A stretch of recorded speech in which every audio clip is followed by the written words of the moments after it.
Guys, hi.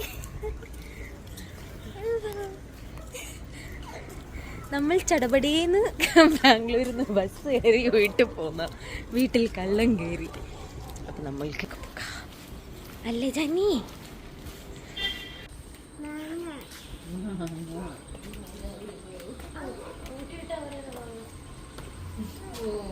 അതിന്നലെ ജാനീൻ്റെ ഇതെല്ലാം ഇങ്ങനെ. അപ്പോൾ ഇതാ ഞങ്ങൾ വീട്ടിൽ കയറി. ഇതായിരുന്നു കൊല്ലം. എവിടെയും തൊടാനോ ആക്കാനൊന്നും ചെയ്യാൻ പാടില്ല എന്ന് പറഞ്ഞു. അപ്പോൾ കയറിയപ്പോൾ തന്നെ ഒന്ന് അങ്ങനെ ഇങ്ങനെ നോക്കി. അതുകൊണ്ടാണ് ഞങ്ങൾക്ക് ലൈറ്റ് ഇടാനോ സ്വിച്ച് ഇടാനോ, അപ്പോൾ ആ വെളിച്ചത്തിൽ മാത്രം ഇങ്ങനെ നോക്കുമായിരുന്നു. ഇതാണ് ഹാളിൽ ഇങ്ങനെ എല്ലാം വലിച്ച് വാരിയിട്ടിട്ട് ആടാൻ മറ്റേ കേട്ടനൊക്കെ മാറ്റി. പടിഞ്ഞാറ്റയിൽ ഒരു പൗച്ച് എടുത്ത് വെച്ചിട്ടുണ്ടായിരുന്നു ഉള്ളിൽ നിന്ന്. ഇതാണ് മാസ്റ്റർ ബെഡ്റൂം, അമ്മയുടെ റൂമായത്. ലൈറ്റ് ഇടാൻ പറ്റാത്തതുകൊണ്ട് അത്ര ഫോക്കസ് ആവുന്നുണ്ടായിരുന്നില്ല ക്യാമറ. എല്ലാ ഷെൽഫ് ഫുള്ള് വലിച്ച് വാരിയിട്ട്, ഫുള്ള് തുണികളും ഡോക്യുമെൻറ്റ്സൊക്കെ ആയിരുന്നു. എല്ലാം വലിച്ച് വാരിയിട്ടു. അതിൻ്റെ ഉള്ളിൽ നിന്നാണ് ക്യാഷ് കാര്യങ്ങളൊക്കെ പോയത്. അതിൻ്റെ ബാക്കിലായിട്ട് അവിടെ കാണുന്നത് അതൊരു പിങ്ക് ജാനിയുടെ കബേർഡാണ്. അതിലുള്ളത് എല്ലാം വലിച്ച് നിലത്തിട്ടു. അവിടെ 2 മേശ ഉണ്ടായിരുന്നു. മേശയിലുള്ള ഡോക്യുമെൻറ്റ്സും എൻ്റെ കുറേ സ്കൂളിലെ അസൈൻമെൻറ്റും കാര്യങ്ങളൊക്കെ നിലത്ത് വാരിയിട്ടു. കട്ടിൻ്റെ അടിയിൽ അമ്മ കുറച്ച് ഡോക്യുമെൻറ്റ്സ് ഒരു സൂട്ട് കേസിൽ ഒരു പെട്ടിയിലാക്കി വെച്ചിട്ടുണ്ടായിരുന്നു. അതെല്ലാം വാരിയിട്ടു. ഇത് ഡൈനിങ് ഏരിയയിൽ ഒന്നും തൊട്ടിട്ടില്ല. അടുക്കളയിലൊന്നും കാണുന്നില്ല. പക്ഷെ പിന്നെ സെക്കൻഡ് നമുക്ക് അമ്മ ബിസ്ക്കറ്റ് ഉണ്ടല്ലോ പറഞ്ഞിട്ട് ബിസ്ക്കറ്റ് നോക്കുമ്പോൾ നമുക്ക് മനസ്സിലായി ഡൈനിങ് ഹാളിലുണ്ടായ ഒരു ബിസ്ക്കറ്റിൻ്റെ പാത്രം പുറത്ത് വർക്ക് ഏരിയയിൽ നിന്ന് കിട്ടി. അതിൽ ഒരു പെട്ടി ബിസ്ക്കറ്റ് ഉണ്ടായിരുന്നതും കാണാണ്ടായിരുന്നു. അവർ കഴിച്ചിട്ട് അടി ഇട്ടിട്ട് പോയതായിരിക്കും, എടുത്തിട്ട് പോയതും എന്തോ. ബിസ്ക്കറ്റ് പോയി.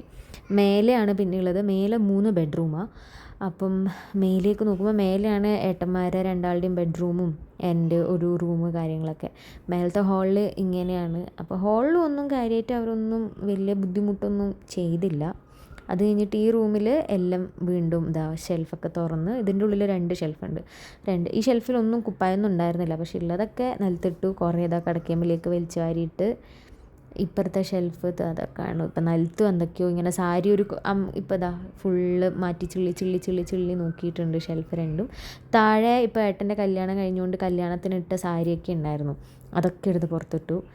അത് കഴിഞ്ഞിട്ട് അപ്പുറത്ത് ഇവരെ റൂം. പിന്നെ ഇവരാണ് ഇവിടെ വീട്ടിൽ കാര്യമായിട്ട് ഉണ്ടാകുന്നത്, സ്ഥിരമായിട്ട് താമസിക്കുന്നത്. അപ്പോൾ അവരുടെ റൂമിലും ഫുൾ നിലത്ത് വാരിയിട്ടു. ഏച്ചീൻ്റെ ഒരു എന്താ പറയുക, ഒരു വാനിറ്റി അല്ല, പണ്ടത്തെ ഒരു സാധനം ഉണ്ടായിരുന്നു. അതിലായിരുന്നു ഏച്ചീൻ്റെ ഈ ജ്വല്ലറി എന്ന് പറഞ്ഞാൽ ഫാൻസിയും കമ്മൽ ഇതൊക്കെ ഉണ്ടായിരുന്നു. അതൊക്കെ ഫുള്ള് വാരിയിട്ട് ഇങ്ങനെ അടിയിൽ വരെ ഇങ്ങനെ ചിക്കി ചകഞ്ഞ് അവർ വാരിയിട്ട് കിടക്കയിലും എല്ലാം അവർ എടുത്ത് ഓരോ പെട്ടി. ഏച്ചിയുടെ അടുത്ത് കുറേ കുഞ്ഞു ജ്വല്ലറി ബോക്സ് ഉണ്ടായിന്. അപ്പോൾ അതൊക്കെ മാറ്റി ഇട്ടു. അവർക്ക് ഈ റോൾഡ് ഗോൾഡ്, അതായത് സ്വർണം ലൈക്കുള്ള 2 വള ഉണ്ടായിരുന്നു. ഇപ്പോൾ നമുക്ക് വാങ്ങാൻ കിട്ടുമല്ലോ. അതൊക്കെ സ്വർണം പോലെയുള്ള ഒരു വള ഉണ്ടായിരുന്നു എന്തോ. അതൊക്കെ എടുത്ത് മാറ്റി. അവരുടെ അടുത്ത് മാറ്റി വെച്ചു. അവർക്ക് മനസ്സിലായത് സ്വർണ്ണമല്ല, അതുകൊണ്ട് എടുത്തില്ല. ഏട്ടൻ അടിയിടിയും തൊടാൻ പാടില്ല, മുട്ടാൻ പാടില്ല എന്നൊക്കെ പറയുന്നത്. അപ്പോൾ അത് കഴിഞ്ഞു. എന്തേ ഇങ്ങനെ ഒരു സങ്കടം ഇല്ലാത്ത മുഖത്തെ സങ്കടം, ഞാനങ്ങനെ ഇങ്ങനെ ചിരിച്ച് നിൽക്കുന്നതെന്നൊക്കെ ചോദിച്ചാൽ എന്ത് ചെയ്യാനാന്നുള്ളൊരവസ്ഥയാണ്. ഞങ്ങൾക്കൊക്കെ എന്താ ചെയ്യേണ്ടതെന്നുള്ള അവസ്ഥയായിരുന്നു. അപ്പോൾ ഇത് ബാക്ക് സൈഡാണ്, വീടിൻ്റെ ബാക്ക് സൈഡിൽ ഗ്രിൽസും വാതിലൊക്കെ തുറന്നു വെച്ചിട്ടാണ് ഉണ്ടായത്. അപ്പം ഞങ്ങൾ എത്തുന്നതിൻ്റെ തലേന്നാണ് ഏട്ടൻ ഈ കാര്യം അറിഞ്ഞത്. അപ്പം അന്ന് പോലീസ് വന്നിട്ടാണ് ഗ്രിൽസൊക്കെ അടച്ചിട്ടത്.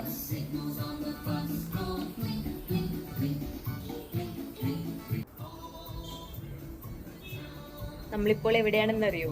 നമ്മളെവിടെയാണെന്നാ വീട്ടിൽ കയറാൻ പറ്റാത്ത അവസ്ഥയായതിനാൽ വീട്ടിൻ്റെ അടുത്തുള്ള മാമൻ്റെ വീട്ടിലേക്ക് വന്നു. ഒന്ന് ഫ്രഷെല്ലായിട്ട് വേണം ഇപ്പം ഇനി പോയിട്ട് എല്ലാ സെറ്റ് പറയാനല്ലോ അമ്മേ.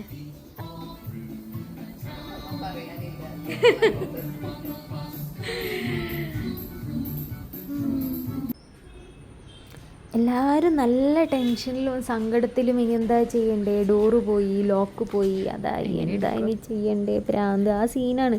പക്ഷെ എന്നാലും കരയണം. അതായത് കണ്ണിൽ നിന്ന് വെള്ളമൊക്കെ വരുന്നുണ്ട്. പക്ഷെ ഇങ്ങനെ കരഞ്ഞിരിക്കാൻ എല്ലാവരും ഇങ്ങനെ വന്നിട്ട് ഓരോന്ന് പറയുമ്പോൾ നമുക്ക് എന്തായാലും ഒരു സങ്കടം വരും. പക്ഷേ കാര്യമായിട്ട് എന്താ ചെയ്യണ്ടേ.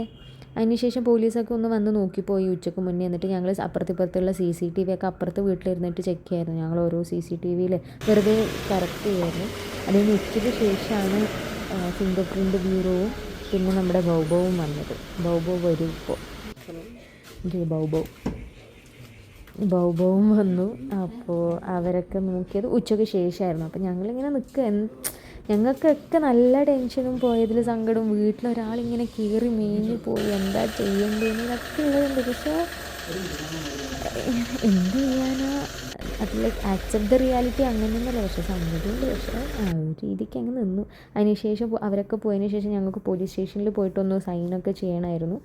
അപ്പം അമ്മക്ക്, എനിക്കല്ല, അമ്മയാണ് കേസ് കൊടുത്തത്. അപ്പോൾ അമ്മേൻ്റെ അത് കഴിഞ്ഞിട്ടാണ് ഞാനും ഏച്ചിയും ചോറ് തിന്നത്. അപ്പോൾ അമ്മയായിട്ട് അതിന് മുന്നേ ചോറിണ്ടിട്ടുണ്ടായിന്. അത് കഴിഞ്ഞിട്ടതാ കഴിഞ്ഞു. ഒന്ന് കുളിച്ച്, കുപ്പായൊന്നും ഇല്ല, വീട്ടിൽ നിന്ന് കുപ്പായൊന്നും എടുക്കാൻ കഴിയില്ല. അതുകൊണ്ട് അമ്മായിയുടെ എന്തോ കിട്ടിയ മാക്സിയൊക്കെ ഇട്ടിട്ടാണ് ഇരുന്നത്. ഗുഡ് നൈറ്റ് എന്ന് പറഞ്ഞ Jani, good night.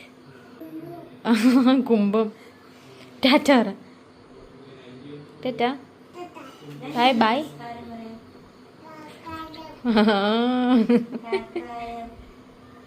Okay bye എന്ന് പറഞ്ഞ ഇതിലേക്ക് ബായ്.